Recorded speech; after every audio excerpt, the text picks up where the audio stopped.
अस्सलाम वालेकुम स्टूडेंट, आज हम इस वीडियो में क्वेश्चन नंबर 12 टू जो 14 है एक्सरसाइज का, वो हम उसके आंसर्स डिस्कस करेंगे, उनके नोट्स डिस्कस करेंगे। ठीक है, तो हम क्वेश्चन नंबर 12 से स्टार्ट करते हैं।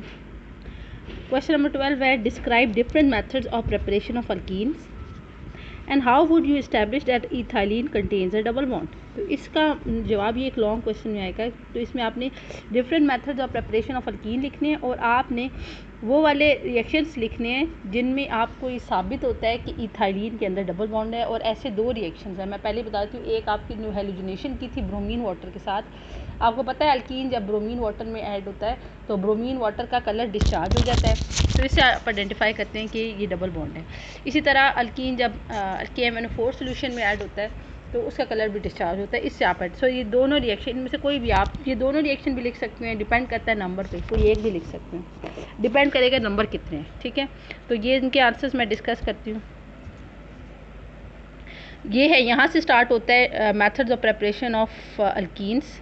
Dehydrohalogenation, dehydration of alcohol, dehalogenation of vicinal dihalide, electrolysis of salt और dicarboxylic acid and partial hydrogenation of alkynes.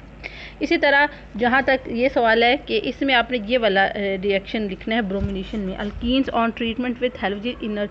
ठीक है, तो ये जो है ब्रोमीन वाटर का क्या होता है, ब्रोमीन वाटर के साथ ये होता है कि कलर डिस्चार्ज हो जाता है।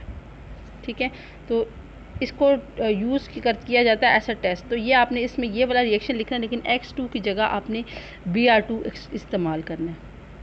ये बात समझ आ रही? तो इस केस में क्या होगा, ब्रोमीन वाटर का कलर डिस्चार्ज हो जाएगा, इसको यूज़ किया जाएगा ऐसा क्या कहते हैं, test for the identification of.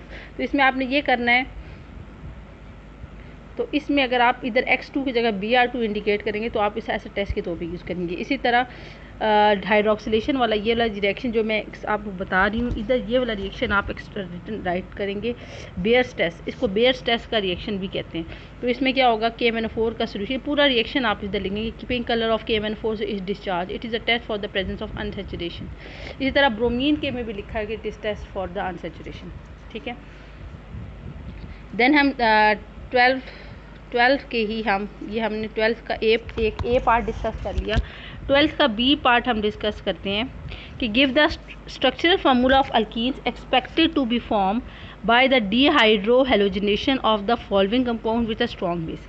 अच्छा, डीहाइड्रोहेलोजिनेशन में क्या होता है, आपके पास कंपाउंड्स दिए हुए, उनके नाम इस तरह है कि 1-क्लोरोपेंटेन है, 2-क्लोरो-3-मिथाइल-ब्यूटेन है, इसी तरह 1-क्लोरो-2-2-डाई-मिथाइल-प्रोपेन है। तो इन सब की आपने डीहाइड्रोहेलोजिनेशन करनी। डीहाइड्रोहेलोजिनेशन में आपने अल्कोहलिक पोटाशियम हाइड्रोक्साइड यूज़ करेंगे, तो आपको पता है एडजेसेंट कार्बन आइटम में से एक में से हाइड्रोजन रिमूव होगा और क्लोरीन रिमूव होगा, और रिजल्टेंटली जो है उसके नतीजे में एक double bond carbon to carbon form हो जाएगा। तो अब हम डिफरेंट कंपाउंड के साथ डीहाइड्रोहेलोजिनेशन करने का तरीका देखते हैं। यहाँ पे आपको ये वाला मैंने क्वेश्चन देखा हुआ है। ठीक है, तो नेक्स्ट पेज पे जाते हैं, ये वाला है। तो आप ऊपर देख रहे हैं कि 1-क्लोरोपेंटेन है, 1-क्लोरोपेंटेन है, इसकी आपने अल्कोहलिक क्योज के साथ, तो इसके नतीजे में आपको पता है इस कार्बन के साथ जहाँ मैं पॉइंट आउट कर रही हूँ क्लोरीन निकली, साथ वाले से हाइड्रोजन निकली, और इधर इन दोनों एडजेसेंट कार्बन आइटम के दरमियान डबल बॉन्ड फॉर्म हो गया, तो 1 पेंटीन फॉर्म हुआ है। 1-क्लोरोपेंटेन में से 1 पेंटीन फॉर्म हुआ है और इसका स्ट्रक्चरल फार्मूला भी लिखा हुआ है। इसी तरह 2-क्लोरो-3-मिथाइल-ब्यूटेन, ये वाला स्ट्रक्चर है, 2-क्लोरो-3-मिथाइल, ये ब्यूटेन का स्ट्रक्चर है। ठीक है, तो इसमें अच्छा ये अलग बात है, इसमें C2 नहीं आना चाहिए था। ठीक है, ये टू इधर जो इधर लिखा है ये मिस प्रिंटिंग है। अच्छा, इसकी आपने अल्कोहलिक पोटाशियम हाइड्रोक्साइड से ट्रीटमेंट कराई है, तो आप क्या हुआ है कि एक इस कार्बन से हाइड्रोजन क्लोरीन निकले और एक इस कार्बन से हाइड्रोजन निकला है, इससे क्लोरीन निकला है और इसके साथ वाले से हाइड्रोजन निकला है, और carbon to carbon double bond establish हो गया। लेकिन इस केस में जो रिजल्टेंट स्ट्रक्चर है वो इसको कहेंगे 2-मिथाइल-2-ब्यूटीन, इसका स्ट्रक्चरल फार्मूला भी ड्रा हुआ है। ठीक है, इसमें ये भी बन सकता है अगर हाइड्रोजन यहाँ से रिमूव हो रही है इस कार्बन आइटम से, क्लोरीन अगर यहाँ से रिमूव हो रहा है हाइड्रोजन इधर से, तो ये वाला स्ट्रक्चर बनेगा 2-मिथाइल-2-ब्यूटीन। लेकिन अगर क्लोरीन यहाँ से, क्योंकि एडजेसेंट कार्बन आइटम में से एक से क्लोरीन रिमूव होता है, दूसरे से हाइड्रोजन, अगर क्लोरीन यहाँ से रिमूव हो रहा है, हाइड्रोजन यहाँ से रिमूव हो रहा है, तो ये वाला स्ट्रक्चर बनेगा 3-मिथाइल-1-ब्यूटीन। तो दोनों स्ट्रक्चर फार्मूला आपके ड्रॉ हुए में। इसके बाद थर्ड स्ट्रक्चर है 1 क्लोर 2 डाइमिथाइल ब्रोमीन। ये जब हमने ड्रॉ किया तो हमने देखा कि एक कार्बन के ऊपर क्लोरीन है, लेकिन दूसरे जो साथ उसे कार्बन उस पर तो कोई हाइड्रोजन है ही नहीं। जब हाइड्रोजन है ही नहीं तो फिर इसका तो डीहाइड्रो हेलोजनेशन पॉसिबल ही नहीं है। तो उन्होंने कहा no reaction because beta hydrogen is not available. देखिए जो भी हाइड्रोजन अल्फा कार्बन यानी वो वाली कार्बन जिसके साथ कोई फंक्शनल ग्रुप अटैच होता है ना, जैसे ये कार्बन है इसके साथ क्लोरो ग्रुप अटैच है।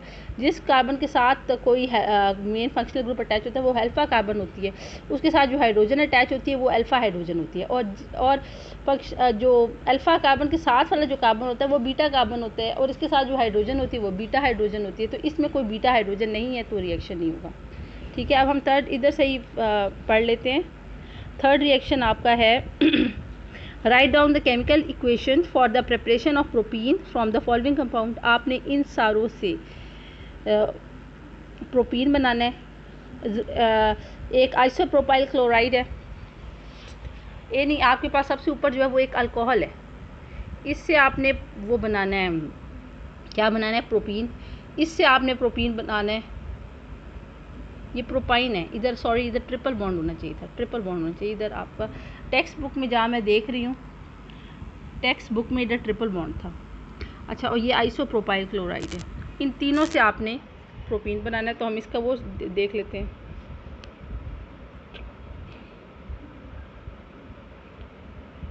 तो ये आप देख रहे हैं आपके पास ये अल्कोहल है। आपने क्या किया, आप अल्कोहल की डिहाइड्रेशन होती है, कंसनट्रेटेड H2SO4 170 डिग्री सेंटीग्रेड। इधर से OH रिमूव हुआ, इससे H, और ये आपके पास बन गया प्रोपीन। इस तरह अल्काइन है, आपने इसकी पार्शल हाइड्रोजनेशन करनी है in the presence of Lindlar's catalyst. अगर आप यूज़ करेंगे वो भी तो पार्शल डिहाइड्रोजनेशन होती है। तो इसके नतीजे में क्या हुआ, आपका प्रोपीन बन गया।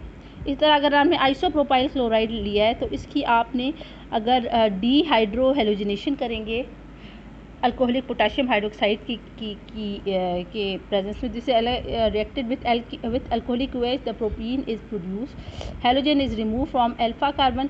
अल्फा कार्बन जो होता है वो कार्बन जिसके साथ कोई फंक्शनल ग्रुप अटैच होता है वो अल्फा कार्बन होता है, तो इससे हाइड्रोजन ग्रुप होगा। While hydrogen is remove of beta carbon, जो वाली कार्बन अल्फा कार्बन के साथ अटैच होती है ये भी हो सकती है बीटा कार्बन, और ये भी हो सकती है।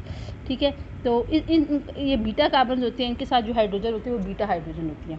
ठीक है, तो hydrogen is remove from the beta hydrogen. तो यही भी तो ये इन्होंने रिएक्शन लिखा हुआ है CH ठीक है। यहाँ से क्लोरीन रिमूव हुआ, इन दोनों में से किसी एक से भी रिमूव हो सकता है हाइड्रोजन, एक कोई फ़र्क नहीं पड़ता क्योंकि दोनों इक्वल डिस्टेंस पर है, और आपके पास प्रोपीन बन गई। देन हम 13 का बी पार्ट इधर आपकी एक्सरसाइज से ही डिस्कस कर लेते हैं। 13 का बी पार्ट है write down the structural right skeletal formula showing only the arrangement of carbon atoms. ठीक है, for all the possible alkenes of the molecular formula C5H10। इसके सारे आपने पॉसिबल स्ट्रक्चरल फार्मूला लिखना है, लेकिन C5H10 आपको ये बता रहा है कि ये अल्कीन है। Showing only arrangement of carbon atom for all the possible alkyne of molecule, ये अल्कीन है। उसके जितने पॉसिबल आप बना सकते हैं उसके आप स्ट्रक्चरल फार्मूला ड्रॉ कर सकते हैं, वो आप ड्रॉ करेंगे। नाम भी अगर लिख दें तो और बेहतर है। ठीक है, तो ये आपकी की बुक का डिस्कस कर लेती हूँ।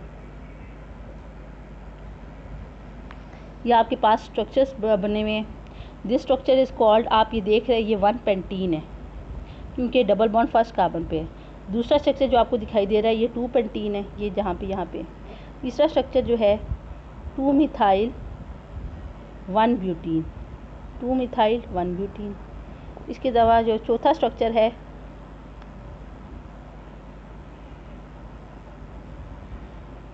सेकंड कार्बन पे डबल बॉन्ड है, सेकंड कार्बन पे ग्रुप है, जैसे कहेंगे 2 मिथाइल 2 ब्यूटीन।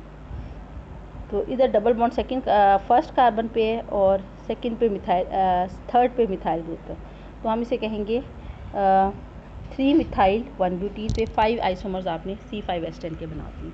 देन हम इसके क्वेश्चन नंबर किधर चले जाएंगे,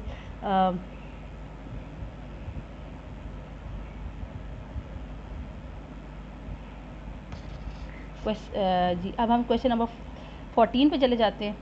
14 हम देखते हैं कौन सा है।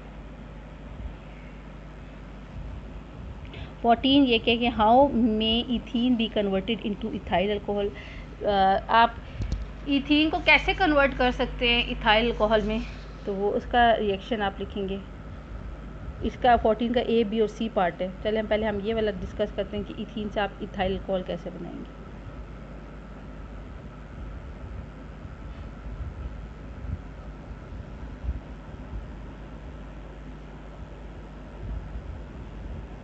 So ethene can be converted into by the addition of water molecule. This is done by using 10% H2SO4. आप इथीन में वाटर ऐड करेंगे, एडिशन ऑफ वाटर तो आपने पढ़ी होगी कि आप वाटर ऐड करते हैं, ठीक है। 10% H2SO4 अगर आप ऐड करेंगे, वो इथीन के अंदर भी वाटर आप ऐड कर सकते हैं। वो आपने जो H2SO4 के साथ एडिशन पढ़ी थी, वो मैंने आपको पहले बताया था, it is basically addition of water. जब आपने H2SO4 ऐड किया था ना इथीन में, तो मैंने कहा था फाइनली इसका रिजल्ट ये है कि पानी ऐड होता है। तो जाहिर बात है इथीन अल्कोहल में कन्वर्ट हो जाएगी। ये देखिए, इसको 10% H2SO4 यूज़ किए, ये वाटर में कन्वर्ट हो गया। देन बी पार्ट इधर भी लिखा हुआ है, मैं बुक का भी पढ़ लेती हूँ, फिर इधर आ जाती हूँ। 14 का बी पार्ट में देखती हूँ।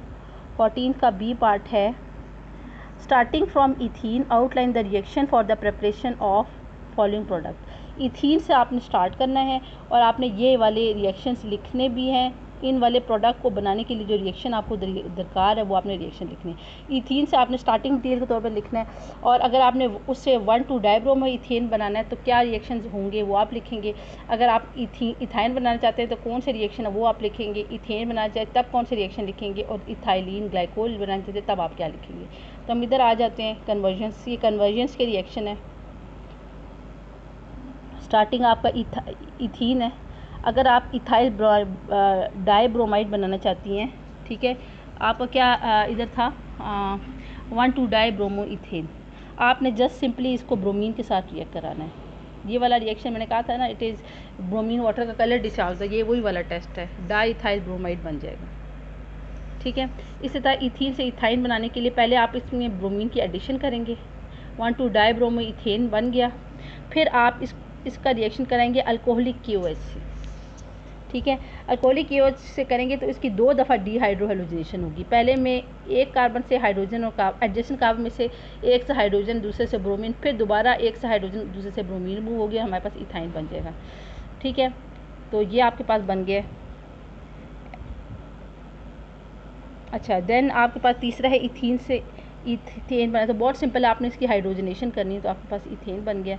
इथीन से इथाइलिन, तो वही वाला रिएक्शन आपकी बुक में भी लिखा हुआ है, आप KMnO4 में डालेंगे, वाटर कलर भी डिस्चार्ज होता है ना। It is also test for the identification of double bond, और अनसेचुरेशन का भी बेसिकली टेस्ट है। तो ये आपके पास इथाइलिन ग्लाइकोल बन गया, ठीक है। अब आपके पास क्वेश्चन नंबर 14 का सी पार्ट में आ जाती हूँ। 14 का सी पार्ट हम इधर डिस्कस कर लेते हैं।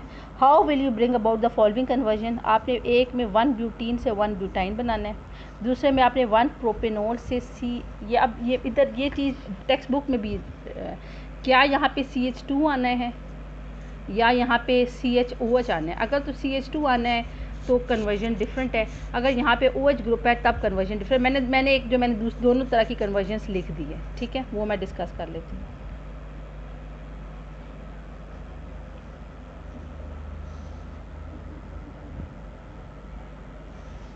तो अगर आप देखें ये वाली है,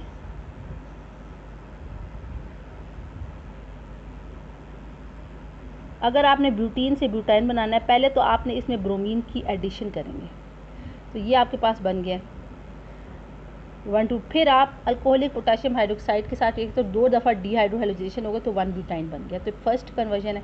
दूसरे में देखिए इधर लिखा हुआ है, जो टेक्स्ट बुक इधर जो आपकी की बुक है, इसमें तो 1 प्रोपेनॉल से आपने ये वाला बनाना है, CH3CH के बाद OH है। अगर ये है तो आपकी कन्वर्जन इसकी बुक में हुई हुई है। अगर यहाँ पे CH2 है तब कन्वर्जन क्या होगी वो भी मैंने लिख दी है, वो मैं डिस्कस कर लेती हूँ। देखें, अगर ऐसे है, अगर तो इससे बनाना है ये वाला स्ट्रक्चर, तो आपने तो सबसे पहले इसकी कंसनट्रेटेड H2SO4 के साथ रिएक्ट कराएंगे, तो ये इससे प्रोपीन बन जाएगा, वाटर रिमूव हो जाएगा, एक से OH रिमूव होगा, डिहाइड्रेशन हो जाएगी, एक से H, तो प्रोपीन बन गया। जब प्रोपीन बन गया तब आपने क्या करना है, इसका आपने रिएक्शन कराना है HOCl। HOCl is a hypohalous acid, hypochlorous acid. Hypochlorous acid के साथ जब आप रिएक्ट करेंगे तो आपको पता है ना, इसमें क्या होगा, OH ग्रुप ज़्यादा नेगेटिव होगा, आपको पता है जो ज़्यादा नेगेटिव होता है ना वो उस कार्बन के साथ आता है जिसके पास हाइड्रोजन कम है, तो OH ग्रुप इधर आ जाएगा और इधर Cl, ये वाली कन्वर्जन है। लेकिन इन केस अगर आपका ये वाली कन्वर्जन है कि फाइनली आप ये CH2 होना है ये Cl, तो तब आपने क्या करना है, ये वाला आपने रिएक्शन ले लिया जी, ये वाला रिएक्शन ले लिया, ठीक है। आपने इसकी वही इनसे लिया कि ये आपके पास प्रोपीन बन गया। प्रोपीन बनने के बाद आपने इसमें क्लोरीन की एडिशन की, तो ये आपके पास ये वाला स्ट्रक्चर बन गया डाइक्लोरोप्रोपेन। फिर आपने पोटाशियम अल्कोहलिक KOH के साथ ट्रीटमेंट करानी है, लेकिन एक दफ़ा। तो क्या होगा, तो एक दफ़ा ट्रीटमेंट पे इधर से Cl निकल गया और इधर से H निकल गया, तो ये डबल बॉन्ड बन गया। ये देखिए इस हाइड्रोजन के साथ कोई सिर्फ एक हाइड्रोजन है और ये भी हाइड्रोजन एक, CHCl बन गया। फिर आप इसकी हाइड्रोजनेशन करेंगे, जब हाइड्रोजनेशन करेंगे तो CH3CH2Cl ये वाला स्ट्रक्चर बन गया। मतलब zone C conversion I don't know कि कौन से उसमें मतलब ये कोई सा एक तरीका जो है वो अप्लाई हो जाएगा।